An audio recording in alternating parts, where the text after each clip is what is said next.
चलो बच्चों एक क्वेश्चन देखते हैं और इस क्वेश्चन में अपने को गिवन है position vector of 3 vectors of a triangle. तीन, ये मान लो कि ए के पोजीशन वेक्टर है, ये बी का पोजीशन वेक्टर है और ये सी का पोजीशन वेक्टर है। If the position vectors of the orthocentre and the circumcentre of the triangle are, orthocentre और सर्कमसेंटर के हमें ये जो है पोजीशन वेक्टर्स गिवन है, तो हमें alpha plus 2 beta plus 5 gamma की वैल्यू पूछ रहे हैं। तो देखो भाई एक चीज यहां पे समझने वाली है कि भाई अगर हमें ऑर्थोसेंटर गिवन है, ऑफ कोर्स हमें सेंट्रोइड, तो अगर ए बी सी के पोजीशन वेक्टर पता है तो हम सेंट्रोइड के पोजीशन वेक्टर तो निकाल ही सकते हैं, और सेंट्रोइड और ऑर्थोसेंटर पता है तो हमें सर्कमसेंटर भी निकाल सकते हैं यूजिंग 2:1 रेशियो। ठीक है, तो सबसे पहले तो सेंट्रोइड निकाल लेते हैं जी। तो जी कितना आ जाएगा, this plus this divided by 3, तो 4p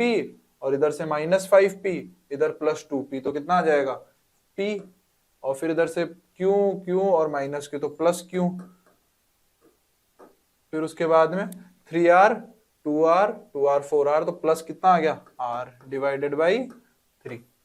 ये हमारे पास में जी सेंट्रोइड के पोजीशन वेक्टर आ गए। ठीक है, सेंट्रोइड मिल गया हमें। अब हमें ये वाली बात पता है कि भाई जो सेंट्रोइड है, सेंट्रोइड जो है वो मतलब ऑर्थोसेंटर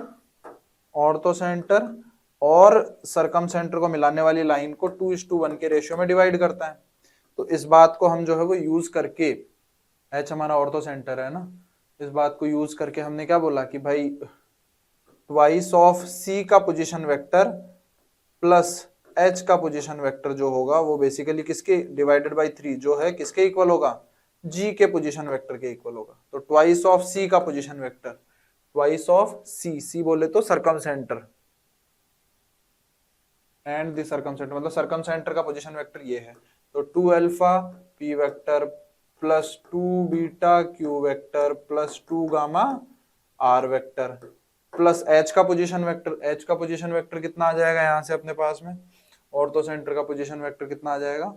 p plus q plus r, p plus q plus r का पोजीशन वेक्टर डिवाइडेड बाई 4 और होल डिवाइडेड बाई 3, और इधर कितना आ जाएगा इस तरफ आ जाएगा अपने पास में p का पोजीशन वेक्टर प्लस q का पोजीशन वेक्टर प्लस r का पोजीशन वेक्टर डिवाइडेड बाई 3। ठीक है, यहां से हमने क्या करा, 3 से 3 कैंसिल हो गया, और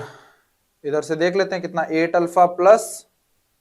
1 8। अच्छा देखो सारे के सारे सेम ही आएंगे क्योंकि p के साथ में जैसा है वैसा ही q के साथ में, वैसा है r के साथ में, तो एक अल्फा की वैल्यू, अल्फा बीटा गामा तीनों इक्वली आने वाले हैं ना, तो वो कितना आएगा देखो, तो इधर से अगर मैं एलसीएम ले लूं तो p वेक्टर के साथ में कितना आएगा 8 अल्फा और प्लस 1, और इस तरफ कितना चला जाएगा अपने पास में, 4 से मल्टीप्लाई करवा दूंगा तो 4। ठीक है, तो ये p का p वेक्टर जो है इस तरफ तो कितना आएगा 8 अल्फा प्लस 1, और इस तरफ p वेक्टर के साथ में कितना आएगा 4, तो मतलब यहां से अल्फा की वैल्यू कितनी आ गई 3/8। अल्फा बीटा और गामा तीनों ही क्या आएंगे, इक्वल आएंगे, है ना। तो यहां से कितना मिल गया हमें, तीनों की वैल्यू 3/8, तो 3/8 प्लस, या फिर इधर डायरेक्ट ही कर लिख देते हैं 3/8 इंटू ये कितना आ जाएगा 1 + 2 + 5 8, तो आंसर कितना आ गया 3 हमारा करेक्ट आंसर हो जाएगा। ठीक है।